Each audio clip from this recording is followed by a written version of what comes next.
الرحمن. أعوذ بالله من الشيطان الرجيم. بسم الله الرحمن الرحيم. الرحمن علم القرآن خلق الإنسان علمه البيان الشمس والقمر بحسبان والنجم والشجر يسجدان. نحمده ونستعينه ونستغفره ونؤمن به ونتوكل عليه ونعوذ بالله من شرور أنفسنا ومن سيئات أعمالنا. من يهده الله فلا مضل له ومن يضلل فلا هادي له وأشهد أن لا إله إلا الله وحده لا شريك له وأشهد أن محمدا عبده ورسوله صلى الله عليه وسلم. أما بعد فإن خير الحديث كتاب الله وخير الهدي هدي محمد صلى الله عليه وسلم وشر الأمور محدثاتها وكل محدثة بدعة وكل بدعة ضلالة وكل ضلالة في النار. أعوذ بالله السميع العليم من الشيطان الرجيم من حمده ونفخه ونفثه. بسم الله الرحمن الرحيم. ومن شر حاسد إذا حسد.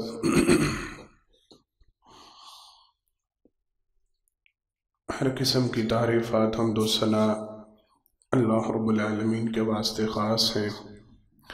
انگنت لا تعداد بے شمار درود و سلام ہو امام الانبیاء حبیب کبریا جناب محمد مصطفیٰ صلی اللہ علیہ وسلم کی ذات گرامی پر. حضرات محترم، معاشرے میں کچھ بیماریاں ایسی ہوتی ہیں انسانوں میں جو جسمانی ہوتی ہیں، جن کا تعلق جسم کے ساتھ ہوتا ہے، جسم کو اذیت دینے والی، جسم کو نقصان پہنچانے والی، جسم کو تکلیف میں مبتلا کرنے والی کچھ بیماریاں ایسی ہوتی ہیں جن کا تعلق انسان کے نفس کے ساتھ ہوتا ہے، انسان کی روح کے ساتھ ہوتا ہے. وہ انسان کے نفس کو، انسان کی روح کو گھائل کرتی ہیں. ایسی بیماریاں جو انسان کی ذات سے منسلک ہوتی ہیں اور اس کے ایمان کا بیڑا غرق کر دیتی ہیں، اس کی زندگی کا، اس کی سوچ کا، اس کی فکر کا، اس کے اٹھنے بیٹھنے کے معاملات، زندگی کا سارا مزہ ہی کرکرا ہو جاتا ہے اگر ان بیماریوں میں سے کوئی بیماری لگ جائے. اللہ رب العالمین سے دعا ہے مالک مجھے اور آپ کو ہر قسم کے بیماریوں سے محفوظ فرمائے. جناب محمد مصطفیٰ صلی اللہ علیہ وسلم نے معاشرتی بیماریوں کی جو وضاحت فرمائی، ان بیماریوں میں سے ایک خاص بیماری کا آج تذکرہ کرنا ہے. لیکن اس سے پہلے ایک حدیث مبارک ہے نبی کریم صلی اللہ علیہ وسلم کے بخاری شریف کی حدیث مبارکہ، حدیث نمبر 6066 نمبر حدیث ہے. بڑی پیاری حدیث ہے. نبی کریم صلی اللہ علیہ وسلم نے ساری معاشرتی بیماریوں کی کثرت کا ایک اجتماعی تذکرہ، مختصر سا خلاصہ پیش کیا. وہ بیماریاں جو آپ کے نفس کو کھاتی ہیں، جو آپ کی روح کو کھاتی ہیں، جو آپ کی زندگی کا مزہ کرکرا کر دیتی ہیں، جو آپ کو ذہنی طور پہ پریشان اور ٹینشن کا مریض بنا دیتی ہیں. توجہ کے ساتھ، اگر ذہنی طور پہ بندہ اپسٹ ہو نا، دماغی طور پہ بندہ پریشان ہو، ذہنی طور پہ بندہ کسی الجھن کا شکار ہو، تو دنیاوی طور پہ ملنے والی، ظاہری طور پہ ملنے والی ساری نعمتوں کا مزہ جاتا ہے. ایسے ہی ہے نا، ذہنی طور پہ بندہ پریشان ہو تو اس کے سامنے جتنا مرضی اچھا کھانا رکھ دیا جائے، کھانے کا مزہ آتا ہے؟ نہیں آتا. ذہنی طور پہ بندہ پریشان ہو، روح کو بیماری لگی ہو، روح کو کوئی ایسا مسئلہ الجھن لگی ہو، اس کے سامنے کتنے اچھے معاملات ہوتے ہیں، وہ اندر ہی اندر گھلتا سڑتا رہتا ہے، اندر ہی اندر مرتا رہتا ہے. دنیاوی ظاہری اسے ملنے والی نعمتیں بھی اسے لطف اندوز نہیں کر رہا۔ نبی کریم صلی اللہ علیہ وسلم نے ان بیماریوں کا ایک حدیث مبارکہ میں تذکرہ فرمایا۔ بڑی توجہ کے ساتھ پہلے یہ حدیث سنی ہے، پھر ان میں سے ایک خاص ٹاپک پہ ہم جائیں گے، ایک خاص موضوع پہ ہم جائیں گے، لیکن پہلے ایک اجتماعی حدیث۔ بخاری شریف کی حدیث مبارکہ نبی کریم صلی اللہ علیہ وسلم نے ارشاد فرمایا، لوگو ایاکم والظن فإن الظن اکذب الحدیث۔ آپ صلی اللہ علیہ وسلم نے فرمایا سب سے پہلی بات، لوگوں بہت زیادہ گمان کرنے سے بچو، کیونکہ گمان جو ہے فإن الظن اکذب الحدیث، یہ سب سے جھوٹی ترین بات ہوتی ہے۔ بڑی توجہ کے ساتھ میں تھوڑا سا میں چاہ رہا تھا آج کے خطبہ کے حوالے سے، جو میں تیاری کر رہا تھا تو میں نے جب یہ حدیث مبارکہ پڑھی، میرا دل چاہا کہ میں اس موضوع کو بڑا تفصیلی بیان کروں، اس حدیث مبارکہ کو تھوڑا سا سمجھ لیں تو انشاءاللہ میرے اور آپ کے زندگی کے کئی مسائل حل ہو جائیں گے۔ باقی انشاءاللہ پھر وقت ملا بات کرتے رہیں، یہ بات بڑی سمجھنے والی ہے۔ پہلی بیماری نبی کریم صلی اللہ علیہ وسلم نے تذکرہ فرمایا، ایاکم والظن فإن الظن اکذب الحدیث، لوگوں بہت زیادہ گمان کرنے سے بچو، کیوں؟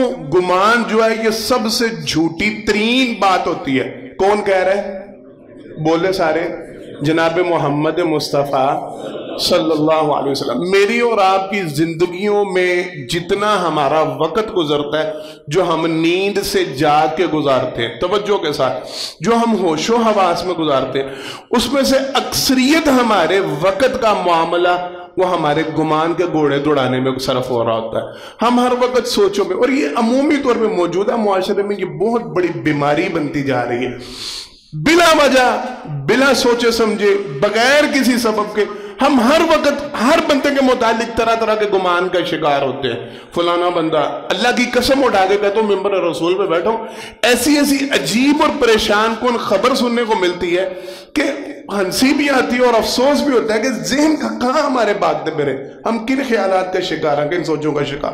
لوگ طرح طرح کے اپنے سگے بہن بھائیوں کے متعلق گمانوں کا شکار، پتہ نہیں بس میری بہن نہ وہ بس مجھے خوش نہیں دیکھ سکتی، اس کو نہ وہ ایسی ہے وہ ویسی ہے، اسے ہضم نہیں ہوتا، بس شروع سے وہ بچپن سے ایسی ہے۔ میرے بھائیوں کے متعلق برے گمان اور کوئی اس کی حقیقت نہیں۔ کیوں؟ حدیث جناب محمد مصطفیٰ صلی اللہ علیہ وسلم کی کہہ رہی ہے فإن الظن اکذب الحدیث، تمہارا جو گمان ہے نا یہ سب سے بڑا جھوٹ ہوتا ہے، یہ نیرا سا، اس کا سر پہلی کوئی نہیں ہوتا، نیرا گمان ہی گمان ہوتا ہے، صرف خیال ہی خیال ہوتا ہے۔ وہ میرا فلاں دوست نا، مجھے لگتا ہے وہ میرے بارے میں ایسی سوچ رکھتا ہے، وہ فلاں صاحب ہے نا، مسجد میں ان سے ملاقات ہوتی ہے نا تو وہ بس میرے بارے میں نا اس طرح کے خیالات کا شکار رہتے ہیں، وہ حضرت صاحب ان سے میری وہ ہمسائیگی میں رہتے۔ کیوں بھائی جان ساجد بھائی؟ وہ فلاں صاحب وہ میرے ہمسائیگی میں رہتے ہیں نا، میں نے محسوس کیا ان کا معاملہ نا میرے ساتھ کوئی اچھا نہیں۔ کیوں جی؟ کیا کیا انہوں نے آپ کے ساتھ؟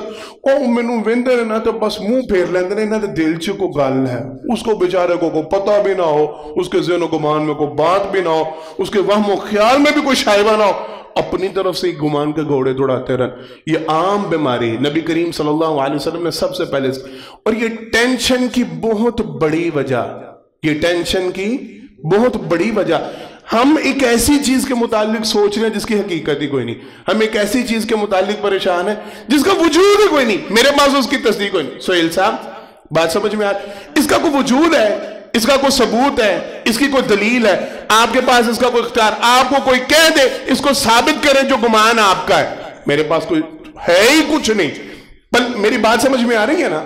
میرے پاس پلے کا نہیں، مجھ سے کوئی ثبوت مانگ لے، بھائی جان آپ نے یہ سوچا اپنے بھائی کے متعلق، آپ نے یہ سوچا اپنی بہن کے متعلق، آپ نے یہ سوچا اپنے عزیز کے متعلق، اپنے رشتہ دار کے متعلق، اپنے دوست کے متعلق، اپنے ہمسائے کے متعلق، دکاندار ساتھ والے کے متعلق، فلاں بندے کے متعلق۔ حضرت صاحب آپ کے پاس اس کی کوئی دلیل ہے؟ دلیل تو کوئی بھی نہیں ہے، تو کیا پھر بس سوچ ہے، میرے دماغ میں چل رہا گما، تو پھر یہ فإن الظن اکذب الحدیث نہیں ہے، یہ سب سے جھوٹی ترین بات نہیں ہے؟ آپ ایک ایسی سوچ کے پیچھے بھاگ رہے ہیں، اپنے آپ کو ہلکان کر رہے ہیں، اپنے آپ کو پریشان کر رہے ہیں، ٹینشن میں جا رہے ہیں، سوچوں کے گھوڑے دوڑا، اور پھر یہ کئی گناہوں کا سبب، یہ ساری جو معاشرتی بیماریاں جناب محمد مصطفیٰ صلی اللہ علیہ وسلم نے بیان فرمائی، ایک ایک گناہ کئی کئی گناہوں کا سبب ہے، ایک ایک بیماری کئی کئی بیماریوں کا سبب ہے، ایک ایک پریشانی کئی کئی پریشانیوں کا سبب۔ پھر اس بنیاد پہ آپس میں دل میں نفرت پالے بے تکا، نہ پیچھے کوئی بات، نہ پیچھے کوئی ثبوت، نہ پیچھے کوئی وجود۔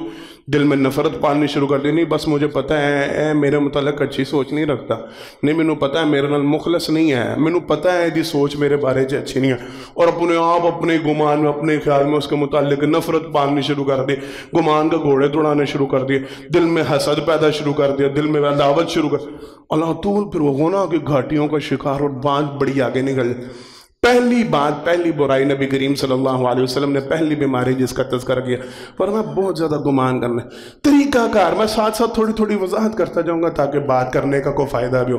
طریقہ کار، اپنے آپ کو بہت زیادہ سوچوں میں ہلکان نہ کیا کریں، بہت زیادہ لوگوں کے متعلق یاد رکھیں، اپنی سوچوں کو نا اپنی ذات کے حوالے سے لے آئیں، اپنی سوچوں کو کا محور اور مرکز اپنی ذات کو بنا لیں، اپنی نیکیاں اور اپنے گناہ سوچا کریں، اپنا فائدہ اور اپنا نقصان سوچا کریں، میری نیکیاں کس طرح بڑھ سکتی ہیں، میرے گناہ کس طرح کم ہو سکتے ہیں، میں دنیا اور آخرت کی کامیابی کیسے سمیٹ سکتا ہوں، میں فائدہ کیسے اٹھا سکتا ہوں، میں نقصان سے کیسے، ان سوچوں میں پڑا کریں بجائے اس کے کہ لوگوں کے متعلق سوچتے رہیں کون کیا کہہ رہا ہے، کون کیا کر رہا ہے۔ اللہ کی قسم کچھ بھی نہیں ہے اس کے پیچھے، کوئی حقیقت نہیں ہے، کوئی اصلیت نہیں ہے، کوئی وجود اور ثبوت نہیں ہے، ہاتھ پلے ککھ بھی نہیں آنا آپ کے۔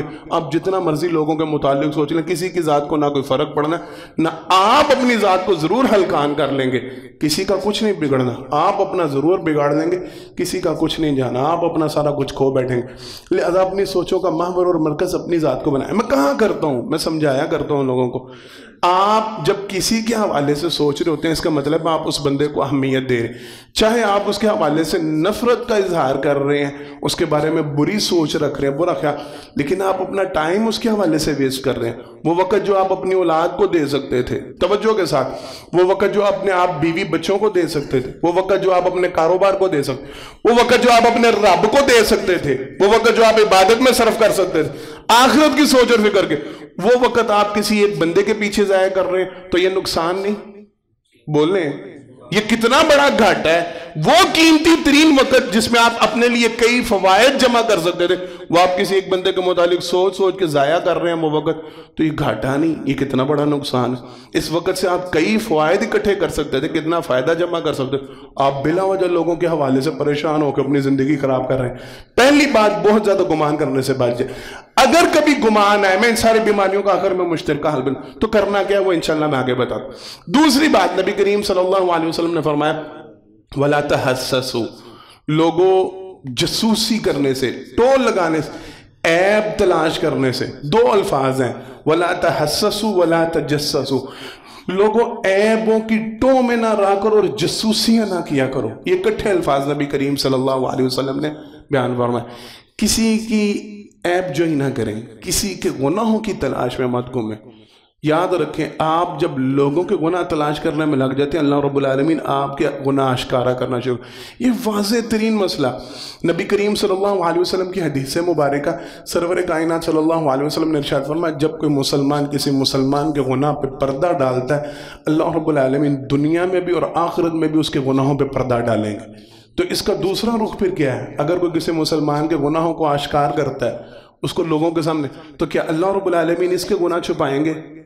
بولیں، جو لوگوں کے گناہ نشر کرنا شروع کر دے، لوگوں کے گناہوں کی ٹو میں لگ جائے، تو اللہ رب العالمین اس کو معاف کر دیں گے؟ نہیں۔ پھر جس کے گناہوں کے پیچھے اللہ رب العالمین لگ جائے، جس کے گناہ اللہ اشکارا کرنا شروع کر دے، وہ بچ سکتا ہے؟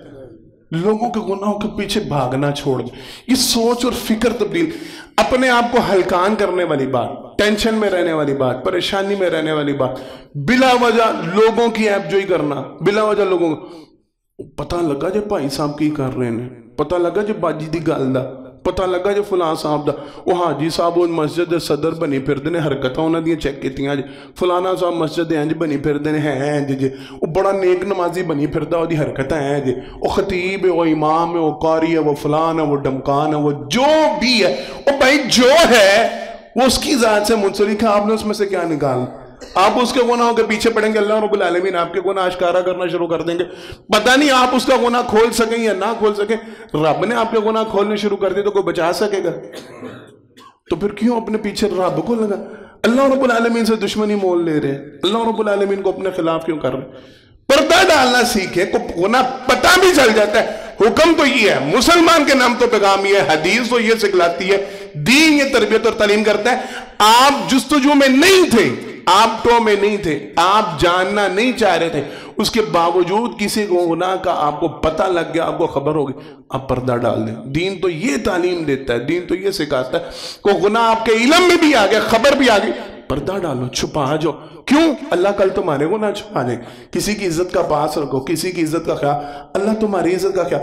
کیوں جناب محمد مصطفیٰ صلی اللہ علیہ وسلم کے اتارے ہوئے دین کے اوپر, جو دین آپ صلی اللہ علیہ وسلم کے اوپر نازل کیے گئے, اس میں کیوں زنا کی جو بدکاری کی گواہی 4 افراد کے اوپر رکھی گئی؟ کبھی سمجھیے یہ بات؟ علماء کے پاس بیٹھا کریں, وہ آپ کو یہ بات سمجھائیں گے. کیوں عمومی طور پہ گواہ کتنے ہوتے ہیں کسی بھی بات میں؟ 2 گواہ آتے ہیں. بدکاری کے گناہ کے گواہ وہ 4 کیوں ہیں؟ پتہ کیوں ہیں؟ کوشش یہ کرو, تعلیم یہ ہے, تربیت یہ ہے. سگا خامن اپنی بیوی کو گناہ کرتا دیکھے, اگر اس کے پاس 4 گواہ نہیں تو کیا کرے؟ خاموش ہو جائے. اتنا سخت مسئلہ ہے, آشکارا نہیں کر سکتا. اگر اللہ نے پردہ ڈالا ہے, ایک بندہ گواہ بنا ہے, ایک بندے کے سامنے ہونا ہوا, چپ ہو جائے, خاموش ہو, شور نہیں ڈالنا, واویلا نہیں کرنا, رولا نہیں پانا, خاموش ہو جا. اللہ نے اگر اس کے گناہ پہ پردہ رکھا تو بھی پردہ رکھا. 2 بندے برائی کو دیکھ رہے ہیں, 2 بندے گناہ کو دیکھ رہے ہیں, پھر بھی حکم ہے, یہ گواہی پوری ہو جاتی ہے نا. ویسے تو 2 بندے ابھی سب نے بتایا ہے نا, کسی بھی معاملے کے لیے گواہ کتنے چاہیے ہوتے ہیں؟ 2. بدکاری اور برائی پہ گواہ کس نے؟ 4. کیوں؟ 2 بندے گناہ کو دیکھ لیں, اللہ نے حکم دیا خاموش رہے. اگر شور ڈالیں گے, رولا ڈالیں گے, ان کو پکڑ کے مارو, ان کے اوپر حد قائم کرو. کیوں؟ ان کے پاس 4 گواہ نہیں تھے, انہوں نے کیسے الزام لگایا؟ انہوں نے بات اگرچہ یہ سچے ہیں, اللہ نے ان کو حکم دیا پردہ رکھو, اللہ نے ان کو حکم دیا چھپاؤ, گناہ کو چھپاؤ. 3 بندے بھی دیکھ لیں تو اللہ کی طرف سے حکم یہ ہے, بدکاری کو دیکھا, گناہ ہوتے دیکھا, اس کے اوپر پردہ ڈالو, اس کو چھپانے کی کوشش, نشر نہ کرو, معاشرے میں برائی کو رواج نہ دو.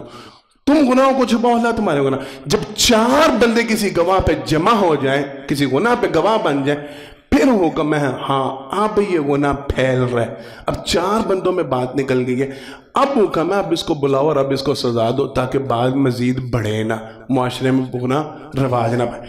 4 گواہ ہو اس سے پہلے. اور ہمارے ہاں crime portal, crime report, crime فلان, کرائم برانچ, کرائم یہ, پتہ نہیں کیا کیا ہم نے نام رکھے, اور چھوٹی چھوٹی وارداتوں کو اور بڑے بڑے گناہوں کو, زنا اور بدکاری کو, اور پتہ نہیں کون کون سے. میں تو یہاں پہ ممبر پہ کھڑے ہو کے نام بھی نہیں لینا پسند کرتا, جن کے ہم پورے ٹی وی پروگرام بنا کے گھنٹے کا پروگرام نشر کرتے ہیں.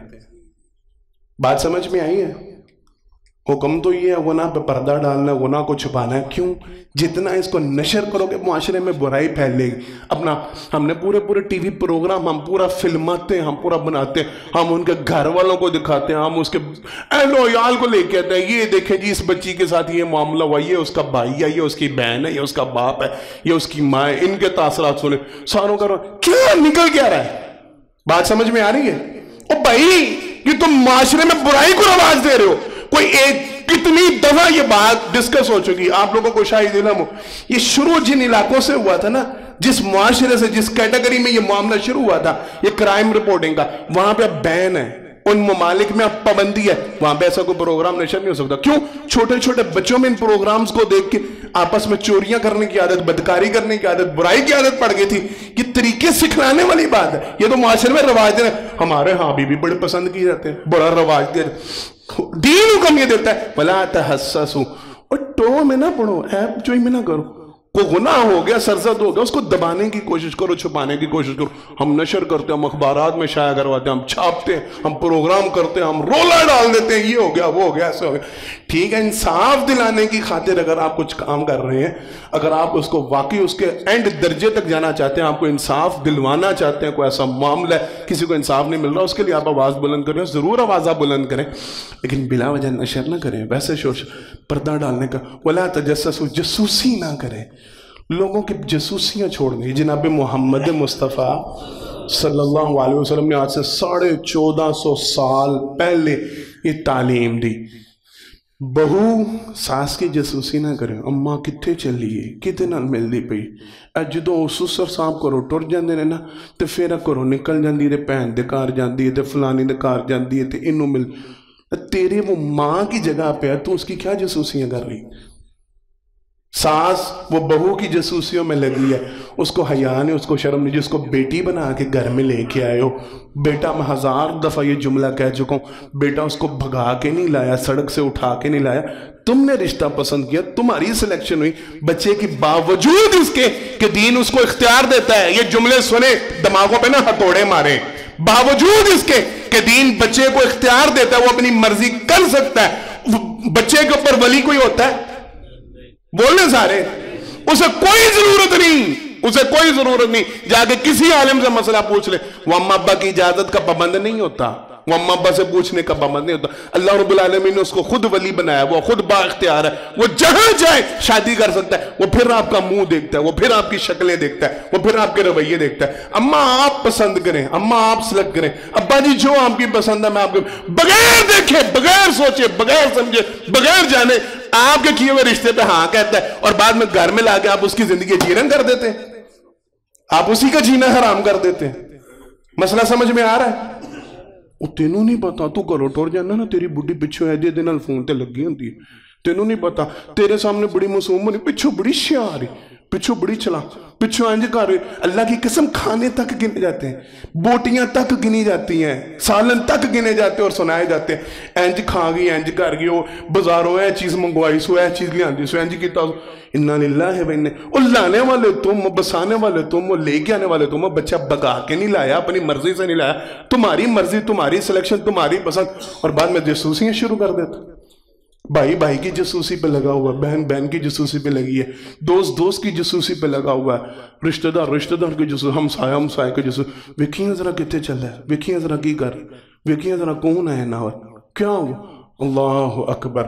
جناب محمد مصطفیٰ صلی اللہ علیہ وسلم کی حدیث مبارکہ کے مطابق جو بندہ جاسوسی کرتا ہو، دیکھ رہا ہو، ٹو لگا رہا ہو، نظر رکھ رہا ہو، حدیث کا حکم پتہ ہے کہ آپ صلی اللہ علیہ وسلم نے فرمایا کو کسی کے گھر میں جھانک رہا ہو نا اور وہ دیکھ لے، وہ اس کی آنکھ میں سلائی پکڑ کے اس کی آنکھ میں مارے اور اس کی آنکھ پھوڑ دے، آپ صلی اللہ علیہ وسلم نے فرمایا یہ جائز ہے، کوئی دیت نہیں ہے اس میں، اس نے اچھا کیا اس کی آنکھ ضائع کر دی۔ ہوتا کون ہے تو کسی کے معاملات میں دخل اندازی کر؟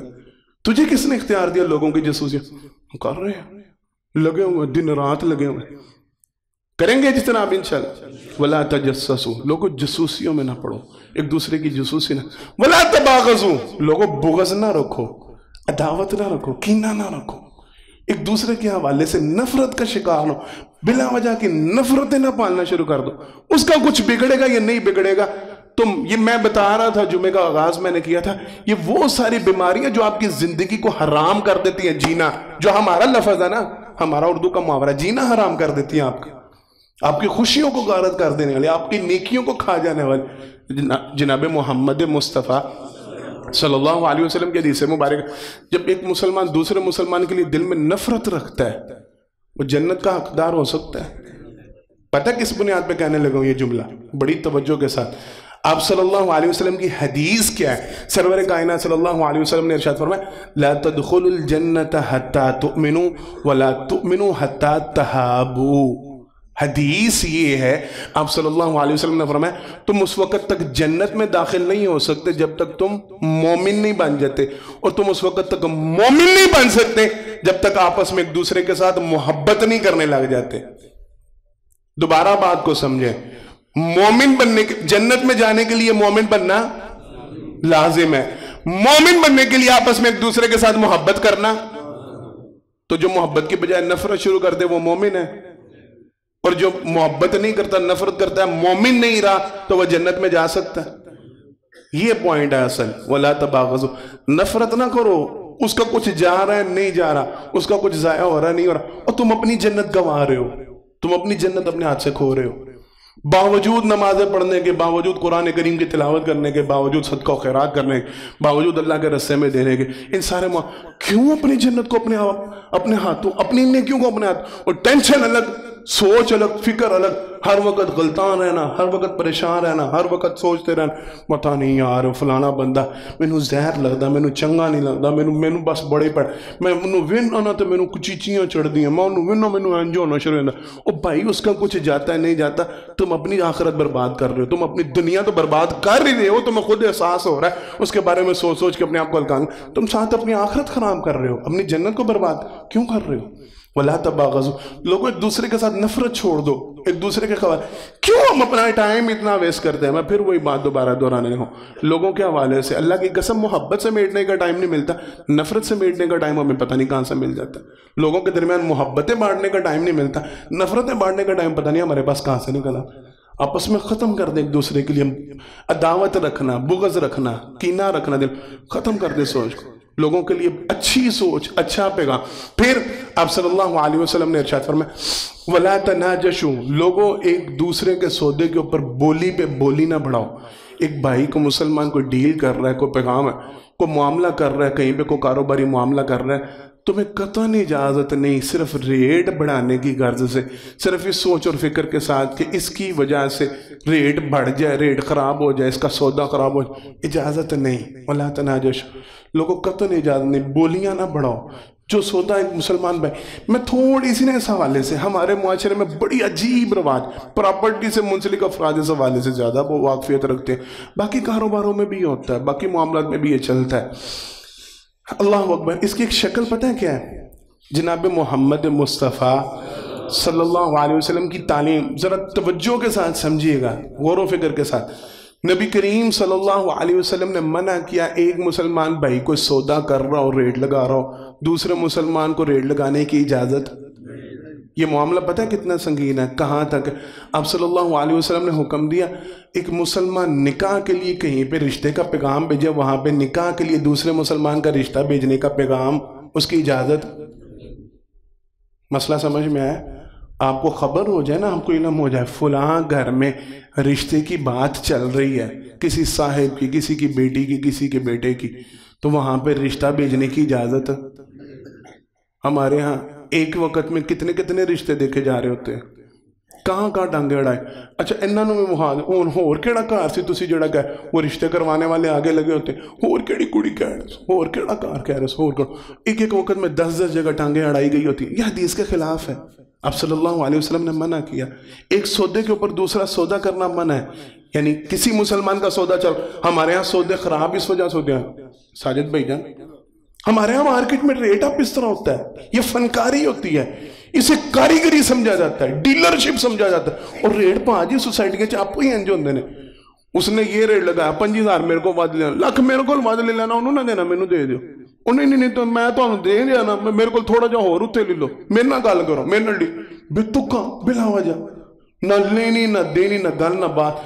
آپ صلی اللہ علیہ وسلم نے منع فرمایا وَلَا تَنَاجَشُوا آپس میں نفرت پھیلانے والی بات، آپس میں عداوت پیدا اور تمہارے اعمال کو برباد کرنے والی یہ بیماری۔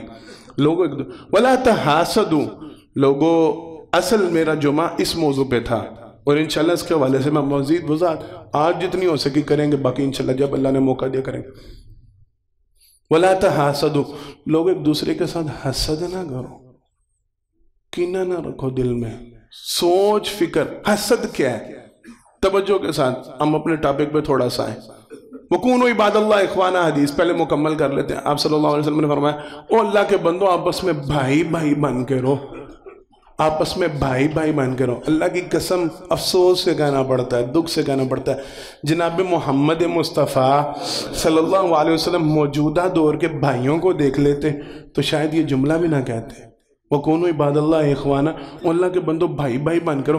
ہم جس طرح کے بھائی بنتے ہیں، ہمارا بھائیوں کے ساتھ جو سلوک ہے، یہ بھائیوں والا حال جو ہم کرتے ہیں، یہ وہ والے بھائی نے جو جناب محمد مصطفیٰ صلی اللہ علیہ وسلم، وہ تو بھائی وہ ہوتا تھا انما المؤمنون اخوہ، اللہ رب العالمین نے مومنوں کو مومنوں کا بھائی تو بھائی کا بازو ہوتا ہے، بھائی تو بھائی کا ساتھی ہوتا ہے، بھائی تو بھائی کا غم گسار ہوتا ہے، بھائی تو بھائی کا غم خار ہوتا ہے، بھائی بھائی کا مددگار ہوتا ہے، بھائی اپنے بھائی کے اوپر ظلم ہوتا برداشت نہیں کر سکتا، بھائی اپنے بھائی کو تنہا نہیں چھوڑتا، بھائی اپنے بھائی کا ہر معاملے میں، ہر مصیبت میں، ہر گھڑی میں خیال رکھنے والا۔